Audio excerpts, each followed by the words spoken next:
It's 6 in the evening, where investigators say the Amtrak train that derailed Tuesday night was going about double the speed limit. 7 a.m. in North Korea, where there are reports Kim Jong-un's regime publicly executed the defense chief using anti-aircraft weapons.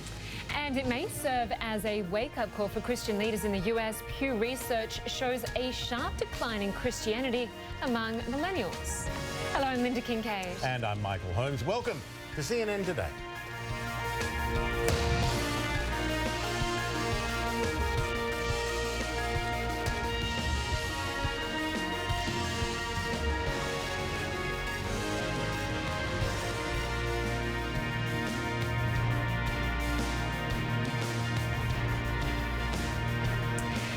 Absolute disastrous mess. That's how the mayor of the US city of Philadelphia described the initial scene of a commuter train derailment. Now, a short time ago, a safety official told the media the crash might have been avoided if a preventative system had been in place.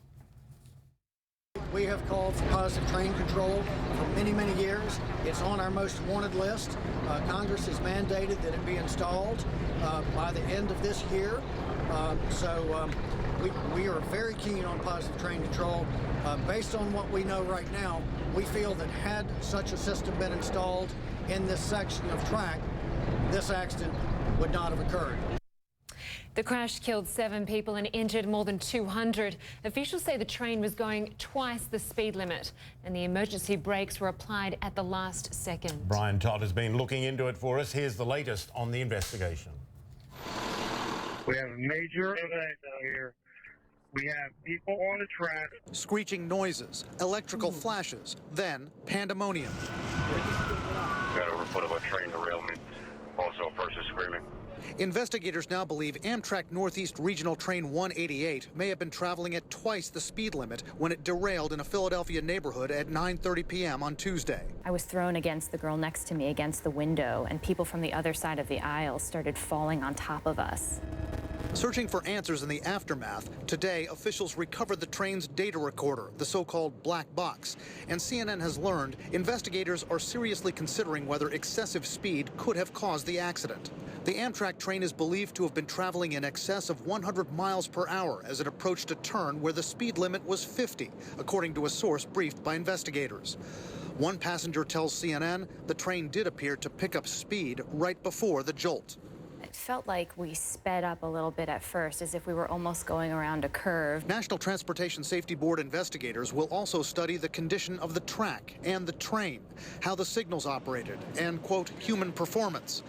Philadelphia Mayor Michael Nutter told reporters the train's engineer survived and has talked to investigators. The engineer was injured, received medical care, was then interviewed by the Philadelphia Police Department.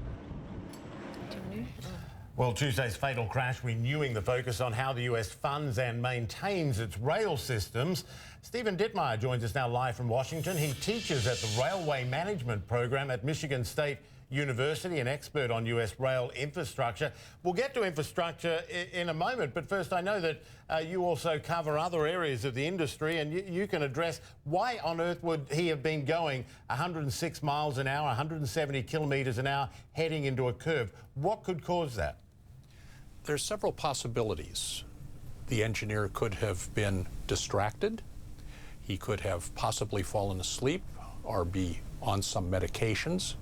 But also, too, this was a brand new locomotive, and the question has to be asked, has this engineer had experience on this locomotive?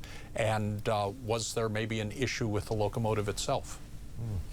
And on that point, whether there was an issue, we know that not even 24 hours after this derailment, the Republican-led House Appropriations Committee today cut funding to Amtrak by a 15% drop from last year, some $252 million. How does the funding of passenger trains in America compare to, say, Europe or Japan? In Europe and in Asia, Japan and China, expenditures on passenger railways far exceed that in the United States. On the other hand, those countries are structured very differently.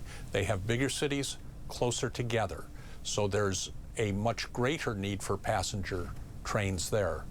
Those countries view, however, passenger trains as being key to the way their countries will function in the future.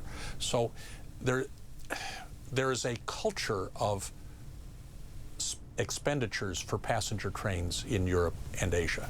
Yeah, I mean, when you look at Asia, I mean, China in particular, I think the US spends about 1.13 billion. China, nearly 130 billion. I mean, it's a staggering difference. When it comes to infrastructure, and this crash we don't know that much about, but are, in general terms, the rail system, is it looked after in a way that it should be to be safe?